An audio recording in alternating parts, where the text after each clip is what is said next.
begin with, kanina nabanggit na ni Miss Nina, yung objective ng program. The first question came from Reggie Boloan of Inquirer Bandera.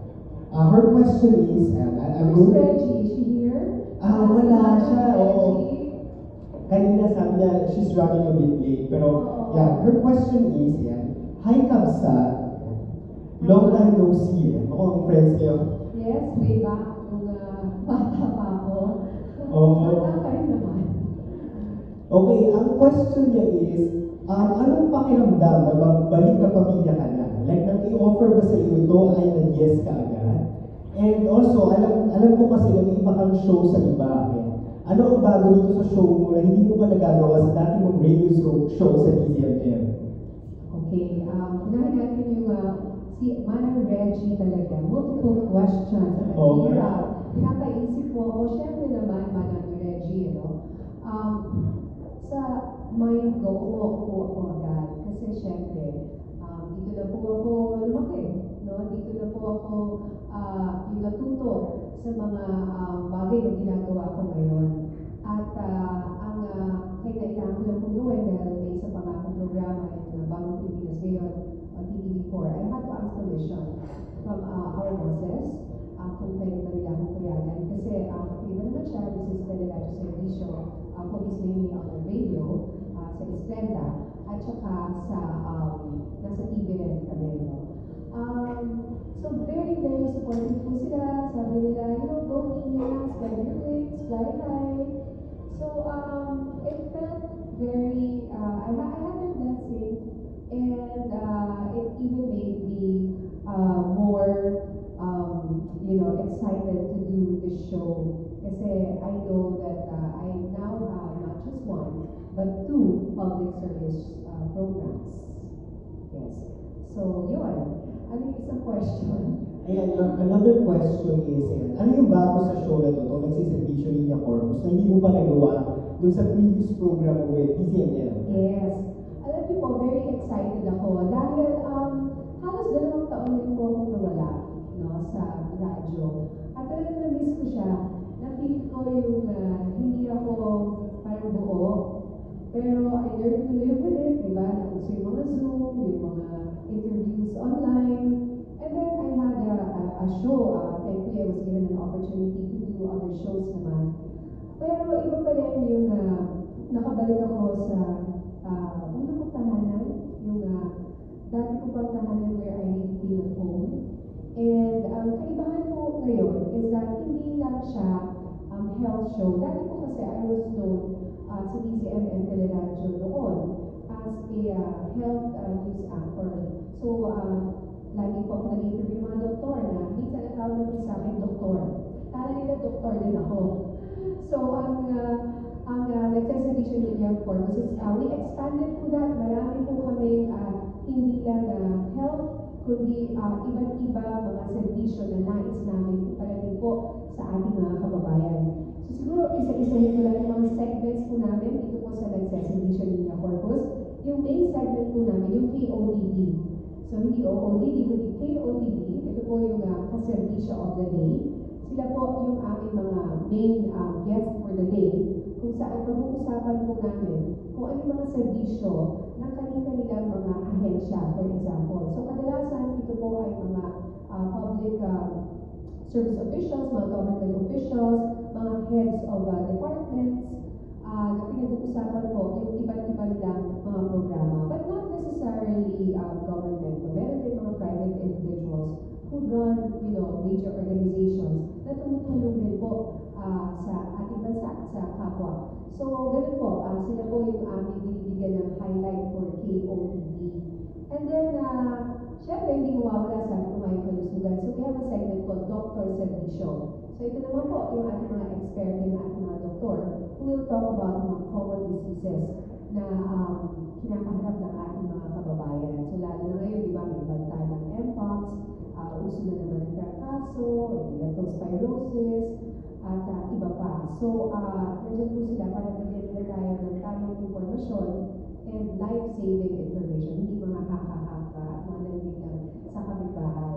So, yan po isa sa mga main objective ng aming programa. So, bukod dyan, kung alam mo nung iba sa inyo, I'm also din, nag-focus din po ako sa aking business. So, I have a brand called Ina Inabel. Inabel means handover po in Ilocano. So, ako po ay may sa at Ilocana.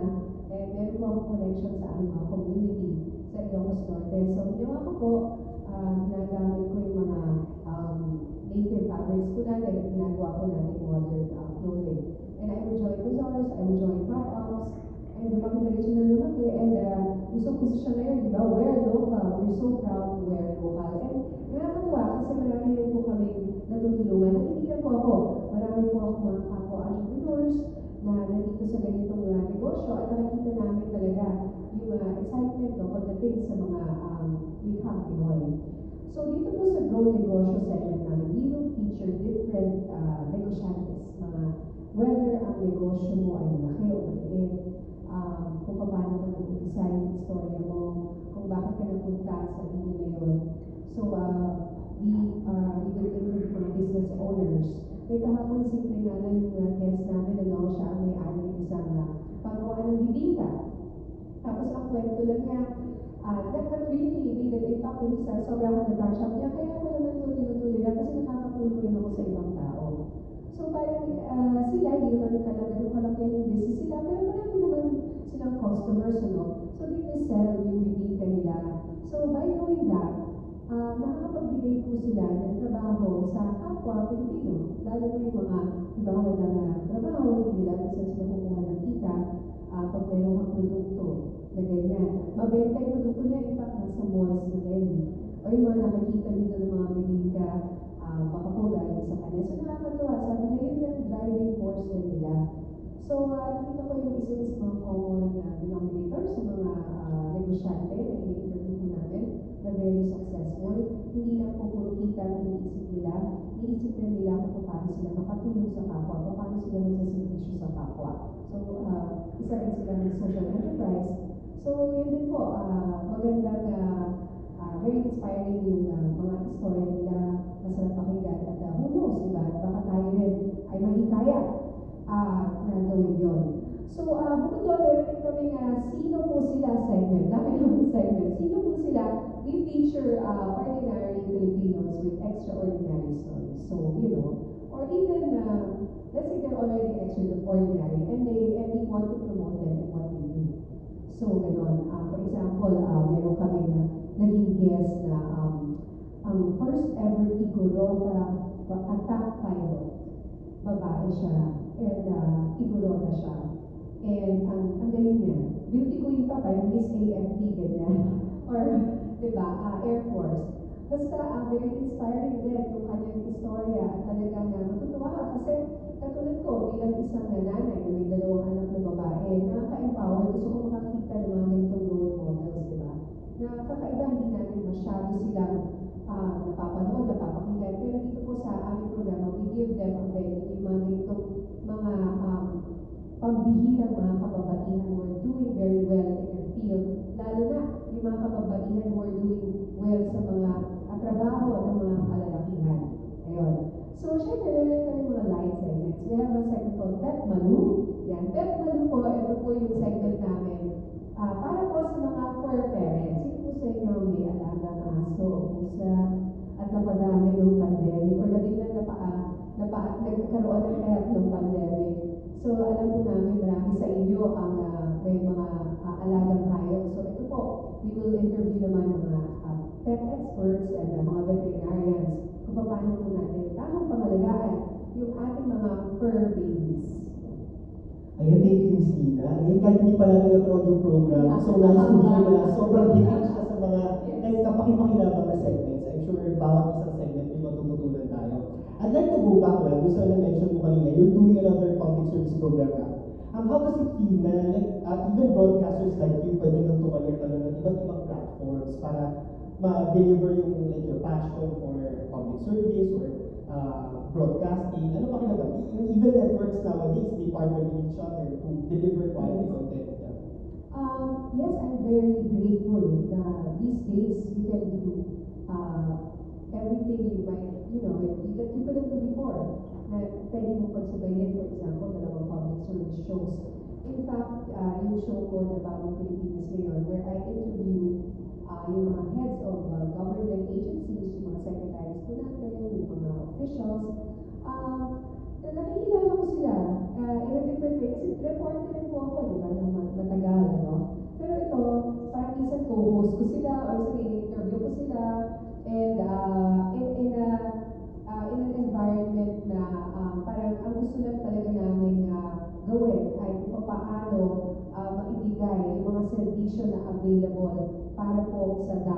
kabayan.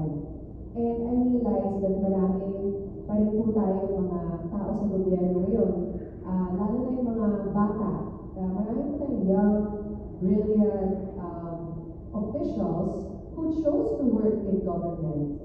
And dati kasi di ba pag gobyerno, kayo ba, wala ba kayong kilala kung nagtatrabaho sa gobyerno? Pag may kailangan kayo, di ba minsan kakausapin yung kakilala nila, uy, paano ba kumuha ng ganito? O merong calamity loan, o may pag-ibig loan, SSS, LTO, lisensya, di ba? Lahat po yan gobyerno eh.